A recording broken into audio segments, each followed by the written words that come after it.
estava dito era isso. E basicamente o que disse o Boto para os jogadores?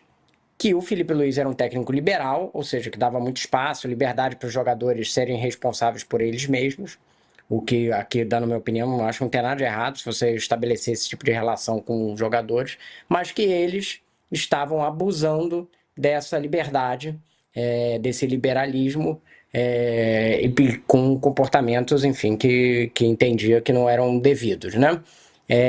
Além disso, falou que alguns jogadores insistem com aumentos de salário e que, se quiser aumento de salário, tem que agir como o Arrascaeta, que ano passado, na renovação, negociou ali um aumento de salário e jogou muita bola durante a temporada e acabou conseguindo um valor até maior do que ele tinha pedido por conta de uma valorização.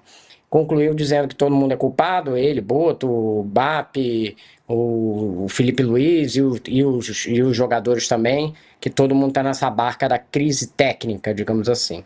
Como você disse, óbvio que esse tipo de discurso incomoda os jogadores, o que não necessariamente é uma coisa ruim, né? Assim, às vezes os jogadores precisam ser incomodados, eles são funcionários e têm que prestar contas de coisas que eles fazem pro empregador, que no caso é o Flamengo, e no fim das contas é a torcida, né? Mas assim, a verdade é que desde a saída eles estão muito incomodados com uma forma que se deu a demissão do Felipe. O Braz já trouxe, inclusive, matérias dizendo que foi muito emocionante a saída do Felipe ontem, né? Ele pode até falar mais disso, mas que teve choro. E o Felipe soltou ontem uma mensagem muito bonita, né? No Instagram, ali um texto dele falando sobre a passagem dele no Flamengo e a relação que ele tinha com os jogadores. Então, eu acho que o que a gente vê do discurso, da reação de jogadores, é uma certa ruptura com o que pensa a diretoria do Flamengo e do que pensam os jogadores.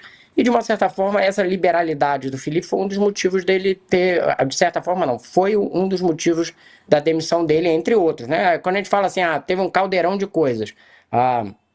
O desgaste da renovação e tudo que a gente já falou, sobre coisas do Chelsea e tal, os resultados, obviamente, e dentro desse caldeirão estava essa gestão liberal que, quando está ganhando, é vista às vezes como uma coisa positiva, que é responsável, tá? E quando está perdendo, começa a se enxergar que, olha, os jogadores não estão conseguindo entregar e não estão sendo cobrados. Então tem esses dois lados, mas claramente a diretoria do Flamengo e os jogadores estão vendo de formas diferentes essa crise. E o Leonardo Jardim vai entrar nesse contexto e, dentro deste contexto, vai ter que lidar com esse vestiário, digamos assim, insatisfeito não com ele, Leonardo Jardim, né? Mas com a saída do técnico anterior e hoje com a diretoria de futebol também.